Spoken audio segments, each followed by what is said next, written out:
What's going on, ladies and gentlemen? My name is Tyler Walsh, and today I'm joined by Devan Marz, aka GuyOnMarz. Hell yeah. And this is a podcast about music industry trends, things that are just going on in music in general. Devan, you are one of the most talented music video shooters I know. Just tell us a little bit about yourself for the audience that may not know who you are. Absolutely. I appreciate those words, Tyler. My name is Devan Marz, 23-year-old videographer working over here at VaynerMedia over here with Tyler. Come from Madison, Wisconsin, was born and raised there, started doing some music video and photography work in the industry back in 2016. Working with a lot of amazing local artists. Got to name off a couple of them. Rashawn Six, Trapo, Lucian Parker, DJ Mondo, Trey Bino, aka Bino Vision, another great Madison-based videographer. Just really started building up a portfolio and building a great network of people out there, and came out here for college in 2018.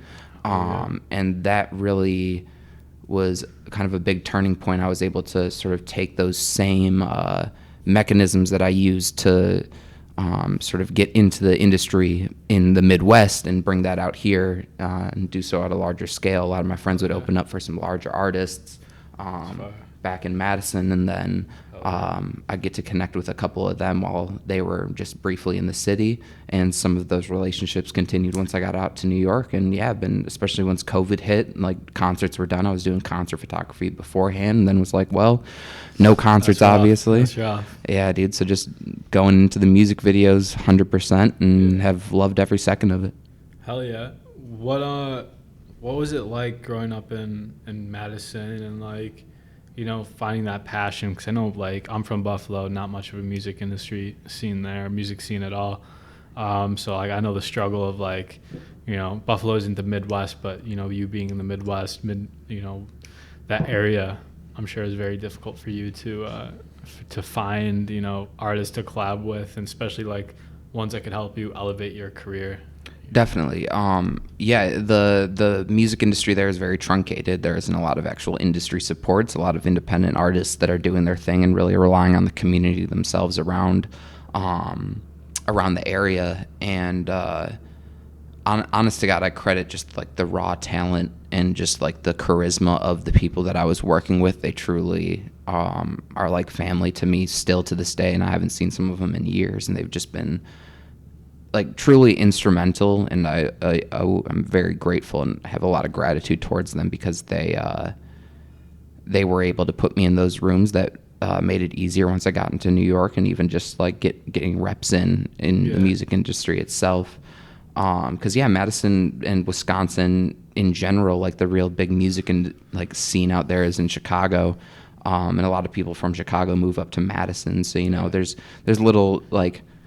little spots of some talent there, obviously. Yeah. Did you find yourself going to Chicago frequently for the scene? Not too often, but I actually post coming to New York had shot a video with this guy, Booth Boy Icy. We had found a rooftop in Chicago back in 2019 and met over at Manhattan Beach Studios, and then ended up linking up back out there. That was really the only time I had touched the Chicago scene up until Lyrical Lemonade's Summer Smash of 2022.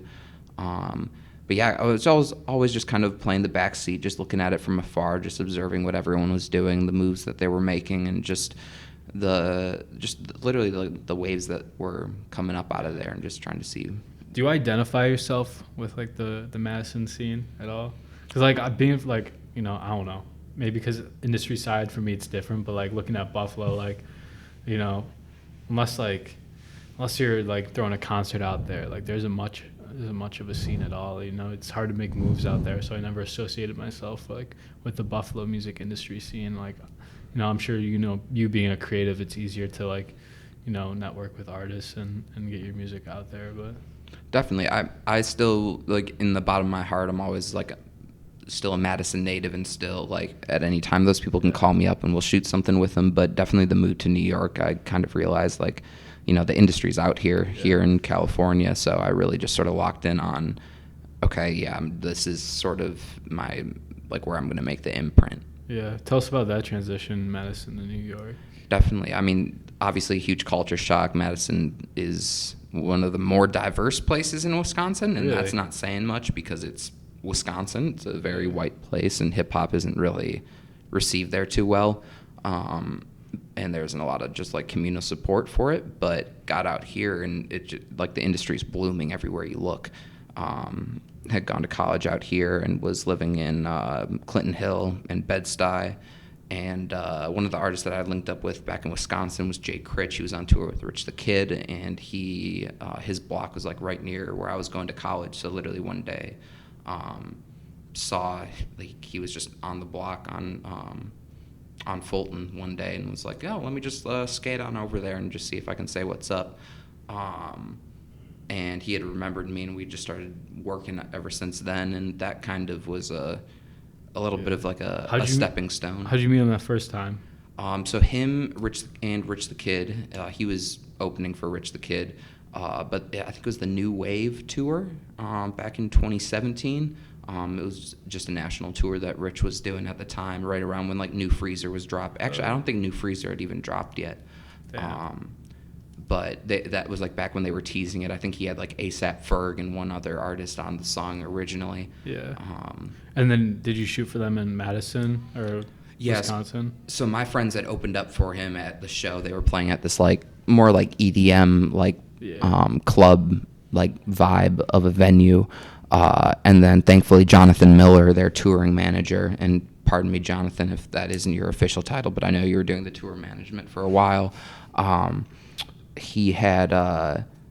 We had just bumped into each other, and I was like, the dude who was owning the venue wasn't going to let me shoot for them, but then he saw me with a camera, just like a 16, 17-year-old kid, and was like, I have a wristband, and that wristband in a lot of ways changed my life. That's wild. That's insane. That's like full circle, like not full circle, but it's like it's always the small moments that like you don't think anything really about like until you look back at it, and it's like, damn, like, you know, if that person didn't give me a wristband, like, you know, you wouldn't have known Jay Critch, probably wouldn't have been shooting for him now. Absolutely. Yeah, I'm sure a lot of things sprouted because of you working with Jay and you know, everything that came with it. Definitely. And yeah, even from like a local perspective, just like the love that had come out of that, like again, like there's not many people doing like that kind of thing back in Wisconsin, to kind of see like someone doing that. I think it sort of like solidified in people's minds, and obviously I can't speak for like the population of Madison, but I know a lot of people had seen that and was like, okay, there's something going on here. There might be something you can work with. And I've just sort of been like head on, straightforward with my vision of just this is what I want to do for the rest of my life. I want to make music videos. I want to like help the music industry in whatever way I can, and that's just what I'm set on. Hell yeah, that's amazing. And something that I think I admire a lot about your craft is you're trying to build something more than just like, you know, you're just releasing a music video. You're just shooting for. You're trying to create like I don't know if this is the proper word and how you word it, but like an ecosystem. Like GuyOnMarz, like I feel like it's more than just like a place that like you're more than just a music video director. You're trying to like create something bigger than like you're kind of trying to create a whole brand, right? Absolutely, a whole brand, a whole ethos of how visual languages can inform like artist perception, and just trying to like really bridge the gap between artist and audience. That's really the biggest thing. Is, you know, with a lot of these labels out here right now, it's like if you have a label push, like that'll do so much for you if you have like the right like team members. But there's so many insanely talented people in this industry who just don't always have those pieces. So to be able to provide them with the visual aid, whether that's music videos, photos, press photos, whatever it is, vlogs even, providing that, but also providing like strategic insight as to like how their audiences act and inform, and how we can, you know, create a sort of like a brand vision for the artists themselves in whatever way, even if that's just connecting the dots, like, oh, hey, I know I can't help you with this problem, but I know I damn sure no one. Yeah. Exactly. It's really interesting that you mentioned blogs or vlogs. Mm-hmm. You know, not a lot of artists think about that, but it's so crucial because an audience member that sees it, like maybe they just stumble like randomly. Let's say DDG, for example, with Jay Critch. Jay, for example, he's got vlogs on YouTube. Somebody doesn't know him or his music, they stumble across him and like he's doing the same things I do, and he fucks with basketball and the Nuts, and I like the Nuts too. Like then they listen to the music and they have some sort of connection. And all those stem from the contents inside the vlogs, and you just get an inside view to an artist and their life and their values and what they enjoy doing, and create some genuine connections through there. So absolutely, yeah. What's your experience been like with vlogs, like shooting vlogs? So with vlogs, oftentimes, so with Jay, I've been able to follow him around over multiple occasions just for a couple weeks, like on end, and we've just sort of created sort of like montage / compilations of the weeks where we sort of intersplice these more like vlog native, just like raw camera and camera audio of just like moments, and combining that with kind of the music video aesthetics as well, to sort of also just make it a visually appealing thing to watch, and really try to both humanize the artists, because like you said, a lot of people might either not know of the artist or not know what they're like, and trying to show that aspect of them and be like, hey, these are real people who also make amazing music. It's not just like the artist that you humanize. Exactly. That's so true. People Yeah. forget these artists are people too. Truly. It's like Ice Spice, when she was performing in New York City during Fashion Week, they had to take her off the stage mid-performance because everybody was like trying to get at her, and she was even pushing people off herself. And it's like, she's a human too. Like, all these celebrities, they're all just humans. They just, I don't know why. I don't know the perception of reality. Maybe it's because I work in the music industry, and we both do, and we've seen these people. We know that they're just people too, and they just so happen to like, I don't know if it's emotional connection that the music or content or whatever brings to the person is very interesting. Absolutely. And like, and growing up too, like you have those artists that you really love, and you might not have met them in person, but it's like, okay, I love the persona, I love the efficacy that these artists bring to their craft. I might not know who they are personally, but to be able to also insert a little bit, you don't have to show everything obviously, but just inserting a little bit of the lifestyle. You don't want to give them everything too. Exactly, because then it demystifies everything. Yeah, exactly. Yeah. Hell yeah. But yeah, just sort of like painting like a holistic, positive image of artists is just like a really powerful thing, because it just does gives more avenues for what the artist can do, and it just paints a better picture of them, I guess is a good way to put it. Oh yeah. I guess what's your plan? We talked about the brand, what you're trying to build, but what are you trying to do like 5 years from now? 5 years from now, really just, continue on the path that I'm currently on in terms of helping artists just create more content. I'm working towards building a production company of my own where I can actually bring in people, hopefully at some point have people in-house. Yeah. This is a long-term goal. It might not be a 5-year, it might be a 10-year kind of thing. It's a marathon, not a sprint. Shout out to Nipsey Hussle. Shout out Nipsey. R.I.P. R.I.P. But yeah, really just creating, like you said, like an ecosystem, like a full-on, like a full-service like spot for artists to come through and accelerate their craft, accelerate their audiences, and accelerate their growth. Truly. Yeah. When you say production studio, do you mean like, does that include like TikToks, short form video? I think a little bit of that. Hopefully at some point we'll be able to branch into all of these different avenues and kind of, again, create that full service, like creative direction in a way where we're providing everything that an artist needs to be able to succeed in the space that they're in. And again, in an ideal world, it'll be beyond hip hop. It'll be a global sort of effort towards, I don't want to use the word humanize too much, but bring a positive light into the music industry that I feel like it needs. Yeah. So that's your 10-year, you said not 5, maybe 10-year plan. What's your end goal? What are you trying to get towards? Like, to where like, you sit down one day you know, maybe it's like after the final shoot and you're like, wow, I did it. Like, what would that thing be? Like, what's the end goal you're trying to achieve? Definitely. I'm not sure if it's a specific end goal. I guess a couple things. One, I want to be able to create the vision for music videos that I have in my mind, end goal, and have the resources to be able to do that. Like a kid, as a very young age, I would scroll through YouTube and Apple Music, and I would see these music videos, and it had just such a profound effect on me, and really helped me like mentally in a lot of ways. So to be able to like affect like a person later on in life and like have them be able to be helped through a certain time in their life, I think that's one of like the biggest end goals for me, is just to have a positive impact on people listening to music and touch people through visuals.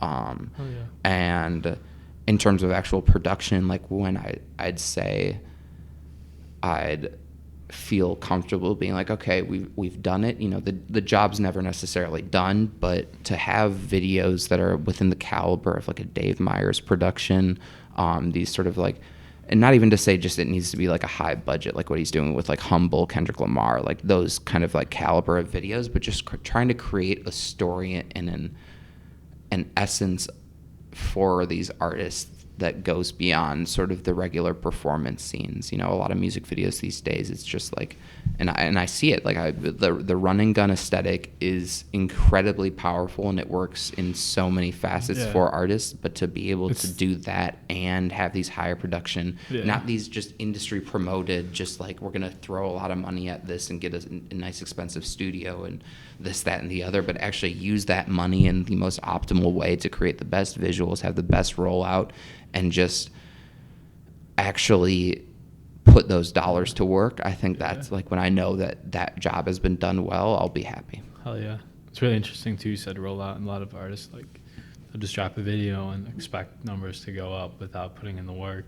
Absolutely. Without uploading, you know, assets to social that are native to the platform, as in like, you know, your audience on TikTok is going to expect a TikTok video, not something you rip from your shorts or your Instagram reels, vice versa. You know, people can tell when a Instagram reel is ripped from TikTok. It's very obvious. Definitely. You know, and to be able to, again, like have that set up where it's like we have all of those things in mind for the final like product. It's like, okay, those are part of the set deliverables, and we know exactly how these are going to be rolled out on all of these platforms at like the right cadence.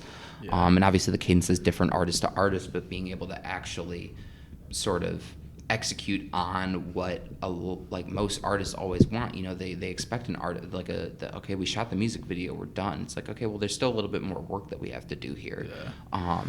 And you know, it's not even the artist's job to know what that is. So to be able to provide that insight and that knowledge and be able to execute against that in a way that actually shows results, like that's like the bread and butter right there. If we can get that, we're golden. Oh yeah. And you mentioned, you know, you'd scroll through YouTube, you know, Apple Music, iTunes, whatever it was at the time, and you were mesmerized by music videos.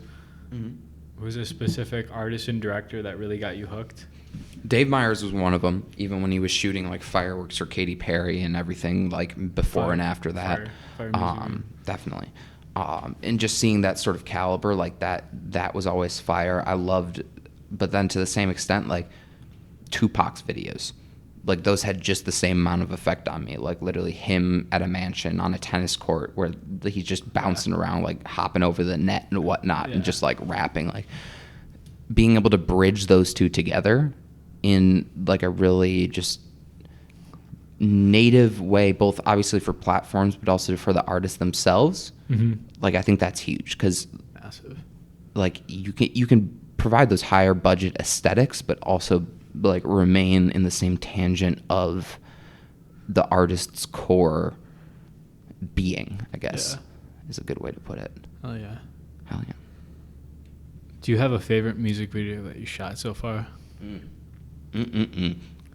That is a very tough one. I imagine that's like asking like which one of your children is your favorite. You know, they're all your little babies, but I definitely have like a top 5 that I'm like, yeah, I'm the most proud of these. You know, some videos, it's like, you know, you do videos for different reasons. Some of them are more passion projects, some of them for other reasons, whether it's monetary or some other opportunity. You got to keep the lights on. You got to eat. You know? Exactly. But I guess I'll try to do 3. One of them, shot it back in 2019. So, wow, Jesus Christ, 4 years ago. This production duo, Bird Language, great guys. I actually knew about them while I was still in Wisconsin. They are producers out of Brooklyn, New York. Oh yeah.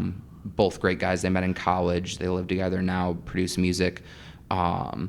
And they had released an album, an amazing album. Everyone listening, please listen to this album if you just want great sonics. It's called Insider Art by Bird Language.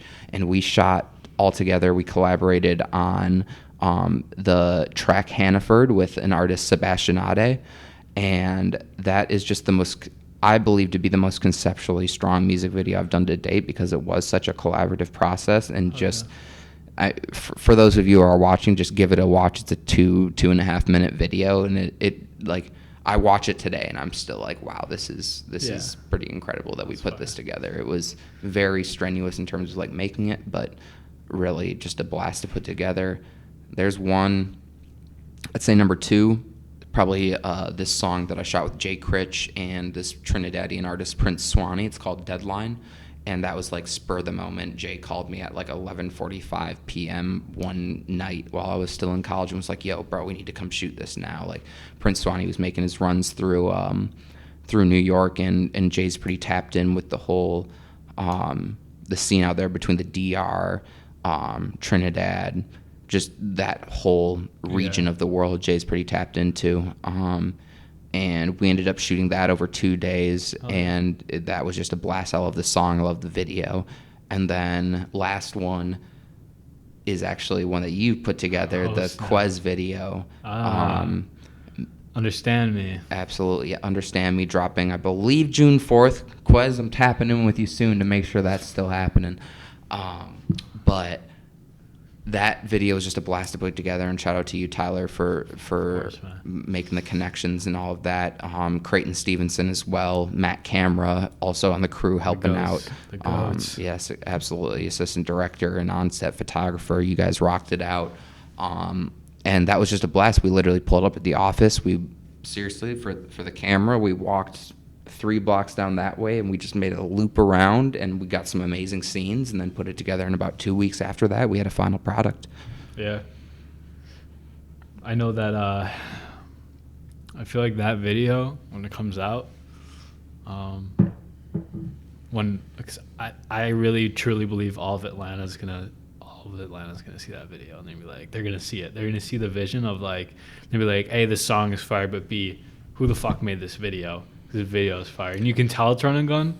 There's something special about it, you know. I appreciate that, man. Yeah. Atlanta, tap in when you're in New York, man, or fly me out there. We'll get busy. Tyler's pulling up. We're all out there. Yeah, pull up, get some shit in. Pull up in the SWATs, the SWATs in Cleveland Ave and all that. Absolutely. But yeah, that was an absolute blast to shoot, and seriously, can't thank you enough for that. You killed it. Thank you. So yeah, look out for that June 4th. That's going to be an awesome video. And I think Quez is also dropping a project with the video too. So that's just really a lot to look out to. That whole project, I've heard a few songs on it. It's insane. One of them, he kept teasing it, and he won't send me the song, but like, it's so good, and I can't wait for everybody to hear it. But hell yeah, I want to flip the switch of what you've previously done. Mm-hmm. I want to talk about and manifest what your dream music video. Which artist is like your dream artist, whether it be for like, obviously, like, you look up to, fame reasons, whatever. But like, let's say you have one music video to shoot left. Like, let's say like you're gonna die next week. Like, hopefully not. Like, not going. You can only shoot one more music video. Anybody in the world, and they say yes. Who would you pick? Damn. I can swear, right? I've already sworn, but it doesn't matter. You can swear. I swear all the fucking time. Yeah, shit. I always say I'm gonna give I'm gonna give 3 because it's so hard to fucking pick one. But number 1, this is probably like if I had to do it, like if I had the button in front of me and I needed to make the decision, that would be the one. Black or 6 Lack, 100%. Yeah. Like that man has, like, again, just going back to like music that has just like helped me personally through a lot of shit and has in a lot of ways changed my life. Like that man's music has done wonders for me, and if you don't listen to his music, please tap in, listen to all of that shit. It is timeless music. I listen to all of his albums to this day, and he just seems like also just like a great human being, really down to earth, and just to be able to make some stuff with him. Everybody, we're clipping this on TikTok. Yo, send this to Black. Tag him in the comments down below. We'll get him to direct a music video for Black. Tag him. Man, let's do it. We'll make some magic, dude. I know every single song. We already have the treatments ready. Let's do it. He's been manifesting this for a while. Hell yeah. But so Black, if you say no, I've got 2 others because I only got a week. Now I got to think about the 2 others. I think one of them probably, like, I feel like a lot of people would say this, but to have the privilege to make a music video for Kendrick Lamar would be out of this world. Just I'm for sure a lot of creative reasons. ideas that would flow too, the synergy for like the music video. Absolutely, and I feel like he'd have half the ideas, and it'd be just like a yeah, dude, that's amazing. Yeah. Like, let's do it. Yeah. So him, like, that would be, I could check that box and I'd die happy. Yeah. And I guess if Kendrick also said no. I mean, Jay-Z's not making music videos anymore. That would obviously be lit. But, honest to God, it would be really awesome to make a music video with Critch that we put, like, a good, like, label fueled budget behind where we can really get busy. Because we've talked about it countless times where it's like we want to make a movie. But... obviously there's a lot of components that go into that, and we both understand each other's vision, I think, to a very good extent. So I think that if we had the push behind us with that, we could make some magic happen. That's fire. Hell yeah. And in the second half of the show, I like talking about trends, things going on in the music industry. Mm-hmm.